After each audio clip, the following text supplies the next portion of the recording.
Assalamualaikum warahmatullahi wabarakatuh. Hai dun sana sadonyo ba'a kabanyo. Hai orang Indonesia, apa kabarnya? Semoga diberi kesehatan, keselamatan, kebahagiaan. Sehat kantong, sehat pikiran pastinya ya. Untuk teman-teman, terima kasih banyak-banyak yang udah mampir di Celotenicot. Jangan lupa support dengan cara like, subscribe, dan komen. Komen yang positif karena kita orang Indonesia pasti punya etika dan budaya. Ini kita lanjutkan ke perusahaan yang ketiga dan keempat ya. Aku gabungkan ini. Sebenarnya ceritanya nggak terlalu banyak karena lumayan singkat aku bekerja di 2 perusahaan ini gitu. Tes lagi di perusahaan Jerman kalau nggak salah itu produksinya itu pengemasan atau produksinya itu tentang bikin, produksi pembalut wanita dan pampers tisu itu produksinya ya. Aku gabungkan ini sebenarnya ceritanya nggak terlalu banyak karena lumayan singkat aku bekerja di 2 perusahaan ini gitu. Adalah di perusahaan ini, perusahaan Jerman ini kecil tapi kelihatan berkelas ngerti nggak sih? Bangunannya itu, training gitu nggak ada langsung ke lapangan gitu. Di situlah aku tahu gimana cara masukin pembalut itu di kemasan packaging-nya itu kenapa bisa rapi, ternyata ada alatnya gitu. Dan tisu pun aku ngelihat prosesnya dimasukin ke kemasannya, aku tahu dan ya selanjutnya ya pampers anak-anak ya, seperti itu gitu. Pokoknya ada alatnya. Aku tahu kalau kayak kayak tisu itu kan ya emang, ini kan lembaran dari apalah gitu.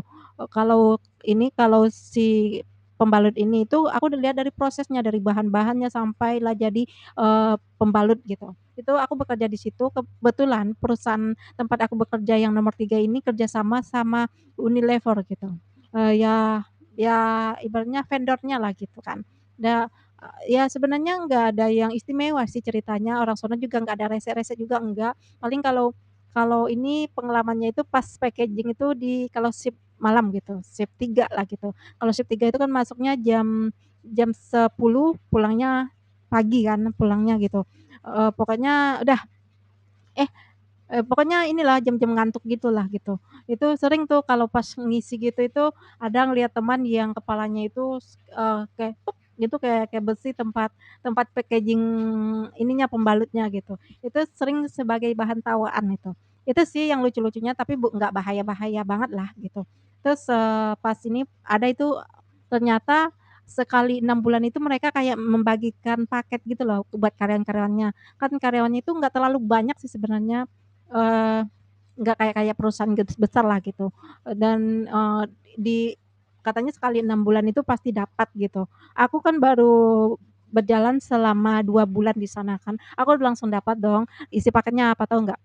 Itu box-nya box gede, isinya itu, pembalut wanita ada berapa gitu, ada berapa macam gitulah. Pokoknya, yang pembalut yang dikasih itu aku bisa bertahun-tahun nggak beli pembalut di saat itu gitu. Terus dikasih pampers, dikasih perlengkapan baby gitu, kayak bedak. Pokoknya yang produk-produk Unilever lah gitu, itu termasuk aku menyenangkan lah menurut aku kan. Nah, setelah itu, tapi di perusahaan itu nggak ada kayak family day atau apa-apa gitu, liburan gitu nggak ada gitu. Beda dengan perusahaan di sebelum-sebelumnya gitu, kalau setiap ulang tahun dari perusahaan itu kalau nggak, itu pasti kita pergi jalan-jalan ke manalah gitu kan, satu perusahaan gitu. Tapi kalau ini enggak, pokoknya, di box itu aku bawa pulang dong, aku bawa pulang, aku kasihin ke kakak aku, ibaratnya keponakan aku udah lumayan gede jadi pampersnya nggak kepakai, udah aku bagi-bagiin nih ke tetangga yang punya baby lah gitu. Pokoknya pampersnya itu pampers yang bagus gitu, pokoknya pas aku kerja di perusahaan yang ketiga ini, pokoknya yang menyenangkan ya itu doang, aku nggak harus mengeluarkan biaya untuk beli, pembalut dan untuk beli tisu dan untuk beli bedak, kebetulan aku kan pakainya bedak baby waktu itu, pokoknya nggak pernah keluar lah itu gitu dan ada buku-buku diari kecil-kecil gitulah gitu. Itu sih, itu selama 3 bulan aku di sana nggak diperpanjang, karena mungkin produksinya itu juga nggak menentu, jadi otomatis dikurangin karyawannya. Karena aku anak baru, otomatis anak baru dan nggak ada saudara juga di sana, jadi aku nggak diperpanjang gitu. Bagi aku nggak masalah, itu sebagai perjalanan aku. Nah, setelah aku nggak kerja di perusahaan ketiga ini, akhirnya itu aku bekerja ada panggilan. Itu aku sih sempat juga sih, ibaratnya nggak terlalu lama juga aku nganggur. Kakak aku yang cowok ngubungin, katanya ada panggilan di perusahaan ini, aku lupa namanya, pokoknya, perusahaan tempat minuman kemasan gitulah, tapi yang inilah, yang lumayan terkenal di Indonesia, yang bentuknya itu bubuk, terus kataku aku nanya dong, "Emang, siapa yang iniin, nitip sama siapa?" Kata sepupuku gitu. "Enggak tahu," kata kakak aku kan. Kan aku bilang, "Aku kalau bikin lamaran itu sekali blok itu banyak loh." Terus ditaruh-taruh, ternyata si kakak aku itu dia itu pernah katanya ngirim lewat pos dia pernah ngirim dan, eee, aku juga nggak nyangka ternyata aku dipanggil gitu. Dan setelah itu ternyata ini, perusahaan ini tuh punya Cindo. Orang Cina tapi yang ada Indonesianya gitu kan. Udah di pabrik itu, di situ ya nggak dapat makan. Kalau di pabrik yang pertama, kedua, ketiga itu kan dapat makan gitu dapat kan. Kalau ini bener-bener enggak sama sekali, uang transportasi juga enggak, pokoknya gajinya juga kecil tapi nggak masalah lah gitu, itu aku lewatin gitu, itu aku bisa ngelewatin gitu kan. Nah akhirnya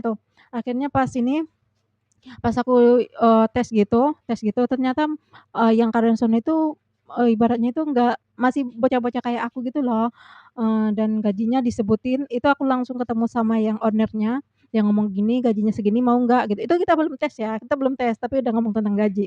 Terus, ya mau nggak mau ya namanya kita anak perantauan yang butuh pekerjaan, ya maulah akhirnya kan. Ya aku iya-iyaan aja, aku juga sebenarnya nggak masalah tentang gaji, yang penting kenyamanan di tempat kerja gitu kan. Kalau masalah aku bekerja itu aku benar-benar fokus dengan bekerja gitu. Udah tes nih, tapi kalau seandainya lulus ya iya kataku. Tes nih, tesnya apa? Tesnya nggak jauh-jauh dari matematika, pokoknya matematika gitu. Karena aku nggak jago-jago banget matematika ya. Tadinya aku aduh kataku, tapi aku kayak optimis, "Ah coba aja dulu, siapa tahu kan," kataku gitu. Itu dari sekian, yang dipanggil itu ada sekitar 20 orang, itu yang keterima cuma 3 termasuk aku salah satunya gitu. Ya menurut aku beruntung, yang lucunya itu pas tes itu, tes matematika itu, kalian tahu kan ini bener-bener matematika banget gitu. Aku pun nggak optimis aku dapat nilai tinggi gitu, ternyata aku dapat nilai tinggi dong. Kataku, "Oh begini ya rasanya kayak kita dipanggil, itu lamaran tuh bener-bener dari kantor pos, kita ngeposin bukan, kita nitip ke orang atau apa, orang dikenal gitu, terus kita dites, kalau dites kan emang biasa gitu kan, maksudnya kita itu walaupun ada orang dalam pun kita tetap bersaing sama yang lain-lain juga gitu.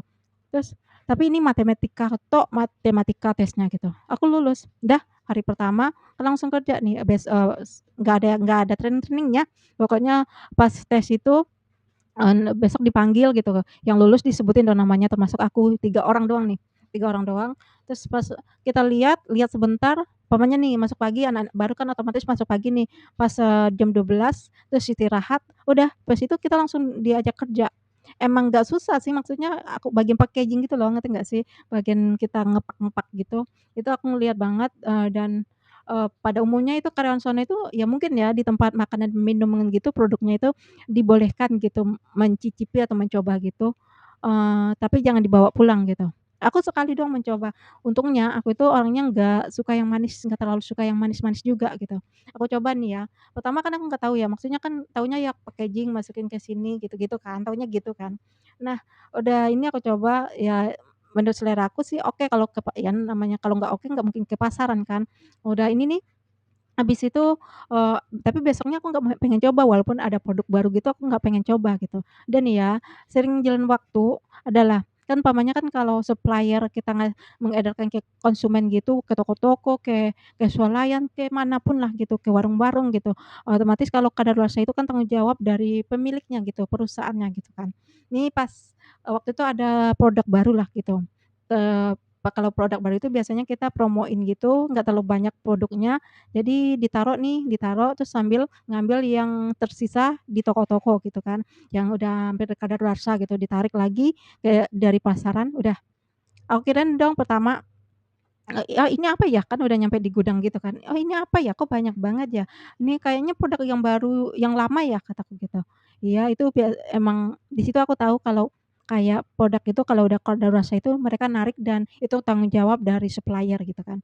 Udah nih, pas itu, kena aku tahu prosesnya, aku kan lihat nih orang lagi produksi produk itu, ngaduk-ngaduk bahan-bahannya itu, pokoknya kayak gitulah, aku tahulah prosesnya gitu.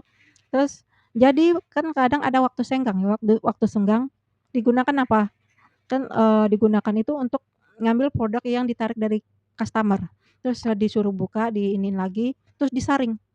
Terus aku ngomong gini kan, bisik ke temen aku, "Ini bukannya kadaluarsa ya?" Gitu, "Tapi ini bisa diolah lagi." Kita bisik-bisik gitu kan, bisik-bisik gitu kita. Iya, dia sering gitu. Tahu nggak kalian, kalau udah produk kayak kadaluarsa itu, dia itu kayak, sarang laba-laba terus diituin sama, apa namanya, sama tanah, kalau enggak sama pasir, gumpal-gumpalnya seperti itu gitu. Itulah yang disaring, yang di alusnya itu diambil lagi, tapi setelah itu dicek lagi di lab gitu, masih oke. Oh, ternyata prosesnya gitu ya. Nah, di perusahaan itulah aku terakhir kali mau mencoba kayak minuman kemasan, mau bubuk, mau cair, di situlah gitu. Kenapa? Karena aku itu tahu prosesnya. Mungkin kalau di pabrik makanan yang lain kayak wafer atau es krim gitu, seandainya aku bekerja di situ, mungkin aku nggak mau lagi kali ya. Tapi aku diuntungkan itu, aku itu orangnya nggak terlalu suka yang manis-manis, jadi udah aku nggak terlalu susah untuk melepaskan yang kayak instan-instan gitu.